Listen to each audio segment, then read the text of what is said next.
Some Hell House by Richard Matheson. This is a haunted house book, similar to the Haunting of Hill House, House on a Hill, one of those. I just happen to like this version better, so.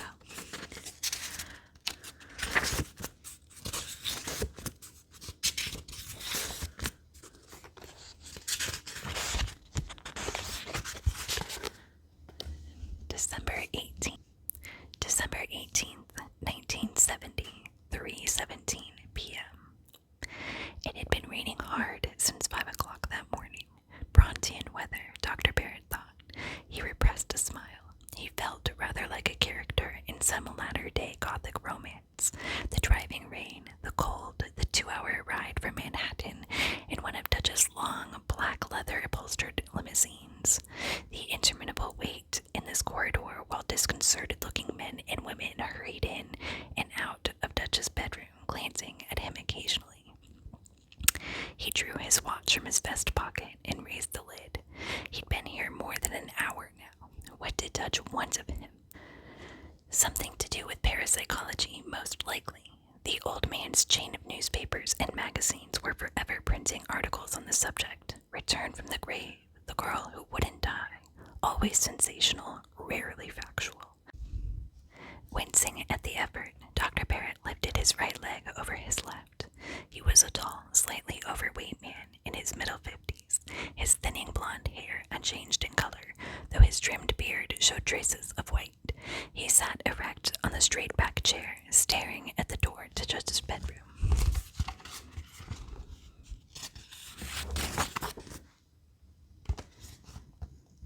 Edith must be getting restless downstairs. He was sorry she'd come.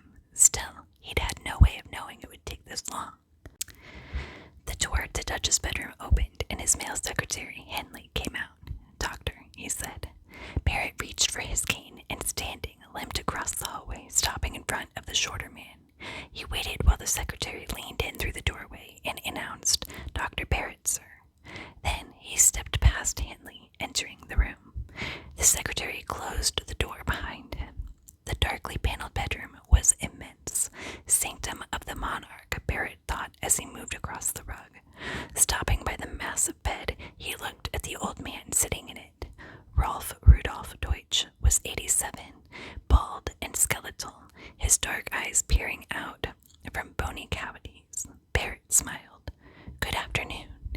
Intriguing that this wasted creature ruled an empire, he was thinking. "You're crippled." Judge's voice was rasping. "No one told me that." "I beg your pardon." Barrett had stiffened. "Never mind," Dutch cut him off. "It's not that vital, I suppose. My people have recommended you. They say you're one of the 5 best in your field." He drew in laboring breaths. Your fee will be $100,000. Barrett started. "Your assignment is to establish the facts." "Regarding what?" asked Barrett. Dutch seemed hesitant about replying, as though he felt it was beneath him. Finally, he said, "Survival." "You want me to tell me if it's factual or not?" Barrett's heart sank. That amount of money would make all the difference in the world to him. Still, how could he in conscience accept it on such grounds? "It isn't lies I want," Dutch told him. "I'll buy the answer either way, so long as it's definitive." Barrett felt a roil of despair. "How can I convince you either way?" He was compelled to say it. "By giving me facts," Dutch answered irritably. "Where am I to find them? I'm a physicist. In the 20 years I've studied parapsychology, I've yet to—" "If they exist," Deutsch interrupted, "you'll find them in the only place on Earth I know of where survival has yet to be refuted, the Belasco House in Maine." "Hell House." Something glittered in the old man's eyes. "Hell House," he said. Barrett felt a tingling of excitement. "I thought Belasco's heirs had sealed it off after what happened. That was 30 years ago." Dutch cut him off again. "They need the money now. I've bought the place. Can you be there by Monday?" Barrett hesitated. Then, seeing Dutch begin to frown, nodded once. "Yes." He couldn't let this chance go by. "There will be 2 others with you," Dutch said. "May I ask who?"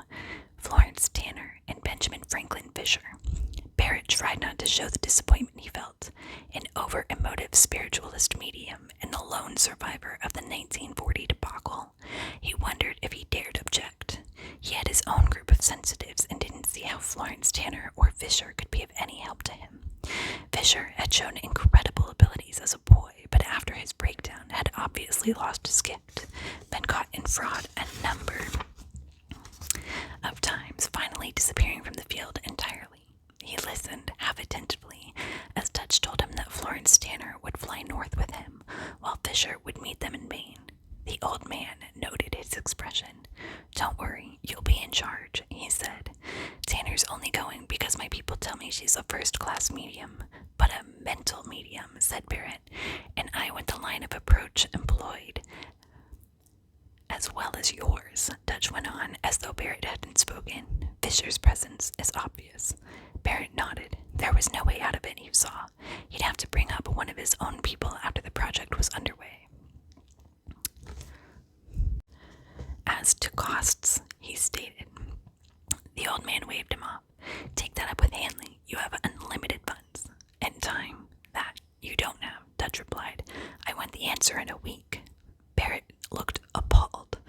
"Take it or leave it," the old man snapped, sudden, naked rage in his expression. Barrett knew he had to accede or lose the opportunity, and there was a chance if he could get this machine constructed in time. He nodded once. "A week," he said. 3:50 p.m. "Anything else?" asked Hanley. Barrett reviewed the items in his mind again. A list of all phenomena observed in the Belasco house, restoration of its electrical system, installation of telephone service, the swimming pool and steam room it made available to him. Barrett had ignored the small man's frown at the fourth item. A daily swim and steam bath were mandatory for him. "One more item," he said. He tried to sound casual, but felt that his excitement showed. "I need a machine. I have the blueprints for it at my apartment." "How soon will you need it?" Hanley asked. "As soon as possible." "Is it large?" 12 years, Barrett thought. "Quite large," he said. "That's it. All I can think of at the moment. I haven't mentioned living facilities, of course. Enough rooms have been renovated for your use. A couple from Caribou Falls will prepare and deliver your meals." Hanley seemed about to smile. "They refuse to sleep in the house." Barrett stood. "It's just as well they'd only be in the way." Hanley walked him towards the library door. Before they reached it, it was opened sharply by a stout man who glared at Barrett. Although he was 40 years younger and 100 pounds heavier, William Reinhardt Deutsch bore an unmistakable resemblance to his father. He shut the door. "I'm warning you right now," he said. "I'm going to block this thing." Barrett stared at him. "The truth," Dutch said. "This is a waste of time, isn't it? Put it in writing, and I'll make you out a check for $1,000 right now." Barrett tightened. "I'm afraid there's no such thing as the spiritual, is there?" Dutch's neck was reddening. "Correct," said Barrett. Dutch began to smile in triumph. "The word is supernormal. Nature cannot be transcendent." "What the hell's the difference?" interrupted Dutch.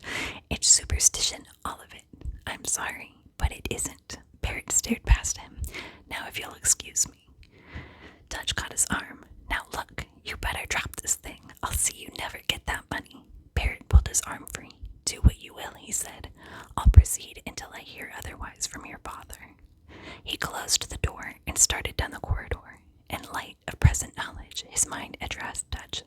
Anyone who chooses to refer to psychic phenomena as superstition simply isn't aware of what's going on in the world. The documentation is immense. Barrett stopped and leaned against the wall. His leg was starting to ache again. For the first time, he allowed himself to recognize what a strain on his condition it might be to spend a week in the Belasco house. What if it really was as bad as the two accounts claimed it was? 4:37 p.m. The Rolls-Royce sped along the highway toward Manhattan. "That's an awful lot of money." Edith still sounded incredulous. "Not to him," said Barrett, "especially when you consider that what he's paying for is an assurance of immortality." "But he must know that you don't believe." "I'm sure he does," Barrett interrupted. He didn't want to consider the possibility that Dutch hadn't been told. He's not the sort of man who goes into anything without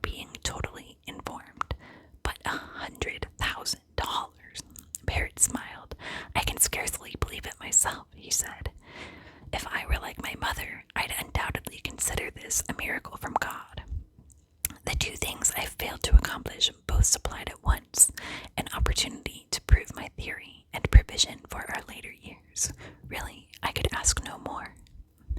Edith returned his smile. I'm happy for you, Lionel, she said. Thank you, my dear. He patted her hand. Monday afternoon, though. Edith looked concerned. That doesn't give us much time. Barrett said, I'm wondering if I shouldn't go alone on this one. She stared at him. Well, not alone, of course, he said. There are 2 others. What about your meals? They'll be provided. All I'll have to do is work. I've always helped you, though, she said. I know. It's just that. What? He hesitated. I'd rather you weren't along this time, that's all. Why, Lionel? She looked uneasy when he didn't answer. Is it me? Of course not. Barrett's smile was quick, distracted. It's the house. Isn't it just another so-called haunted house? She asked, using his phrase. I'm afraid it isn't, he admitted. It's the Mount Everest of haunted houses, you might say. There were 2 attempts to investigate it, one in 1931, the other in 1940. Both were disasters. 8 people involved in those attempts were killed, committed suicide, or went insane. Only one survived, and I have no idea how sound he is. Benjamin Fisher, one of the 2 who will be with me.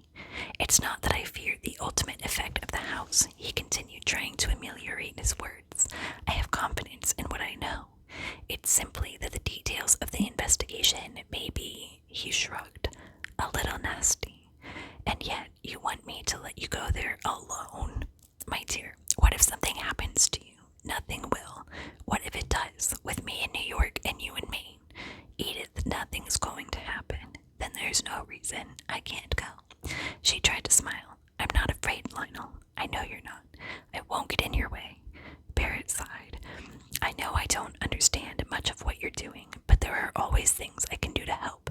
Pack and unload your equipment, for instance.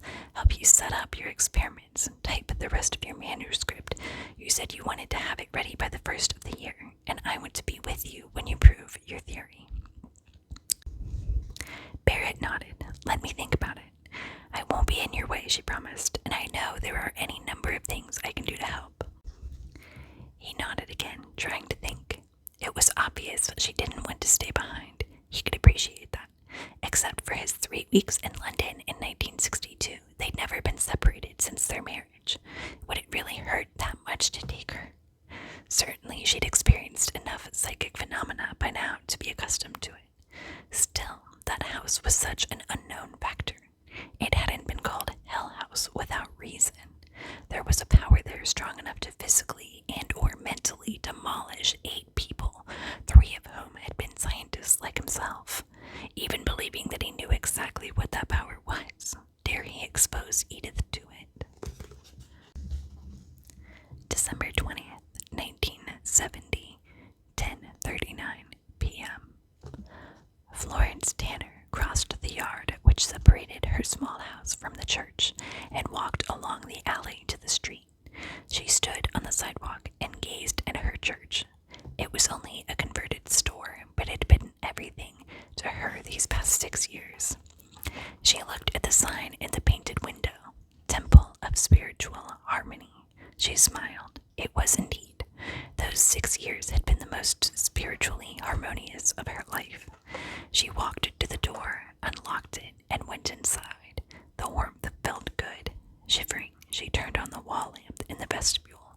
Her eye was caught by the bulletin board. Sunday services, 11 a.m., 8 p.m.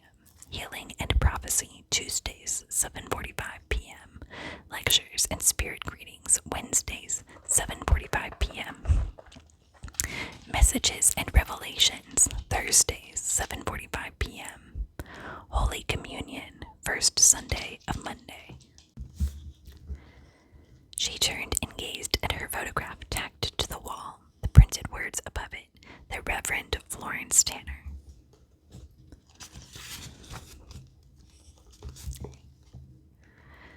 For several moments, she was pleased to be reminded of her beauty.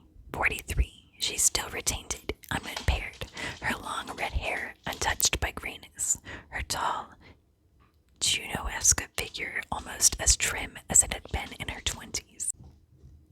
She smiled in self-depreciation then. Vanity of vanities, she thought. She went into the church, walked along the carpeted aisle, and stepped onto the platform, taking a familiar pose behind the lectern. She looked at the rows of chairs, the hymnals set on every third one. She visualized her congregation sitting before her. "My dears," she murmured. She had told them at the morning and evening services, told them of the need for her to be away from them for the next week, told them of the answer to their prayers, the means to build a true church on their own property, asked them to pray for her while she was gone. Florence clasped her hands on the lectern and closed her eyes. Her lips moved slightly as she prayed for the strength to cleanse the Belasco house. It had such a dreadful history of death and suicide and madness. It was a house most horribly defiled. She prayed to end its curse. The prayer completed, Florence lifted her head and gazed at her church. She loved it deeply. Still, to be able to build a real church for her congregation was truly a gift from heaven, and at Christmas time, she smiled, eyes glistening with tears. God was good. 11:17 p.m. Edith finished brushing her teeth and gazed at her reflection in the mirror. At her short-cut auburn hair, her strong, almost masculine features, her expression was a worried one. Disturbed by the sight of it, she switched off the bathroom light and returned to the bedroom. Lionel was asleep. She sat on her bed and looked at him, listening to the sound of his heavy breathing. Poor dear, she thought. There had been so much to do. By 10 o'clock, he'd been exhausted, and she'd made him go to bed. Edith lay on her side and continued looking at him. She'd never seen him so concerned before. He'd made her promise that she'd never leave his side once they'd enter the Belasco house. Could it be that bad? She'd been to haunted houses with Lionel and never been frightened. He was always so calm, so confident. It was impossible to be afraid when he was near.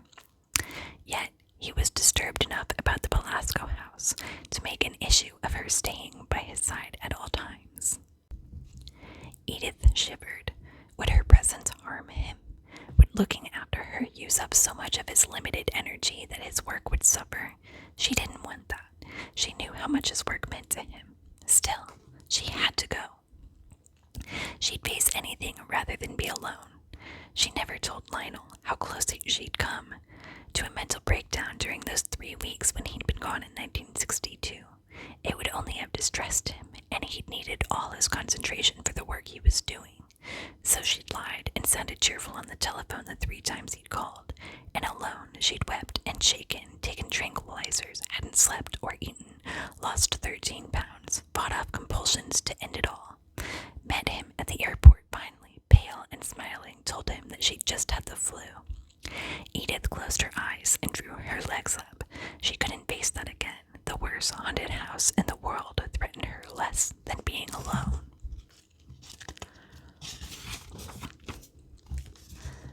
11:41 p.m. He couldn't sleep. Fisher opened his eyes and looked around the cabin of Dutch's private plane. Strange to be sitting in an armchair in an airplane, he thought. Strange to be sitting in an airplane at all. He'd never flown in his life. Fisher reached for the coffee pot and poured himself another cupful. He rubbed a hand across his eyes and picked up one of the magazines lying on the coffee table in front of him. It was one of Dutch's. What else? He thought. After a while, his eyes went out of focus and the words on the page began to blur together. Going back, he thought. The only one of 9 people still walking around, and he was going back for more.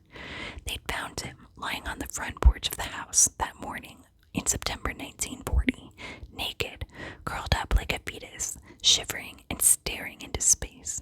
When they'd put him on a stretcher, he'd begun to scream and vomit blood, his muscles knotting rock-like.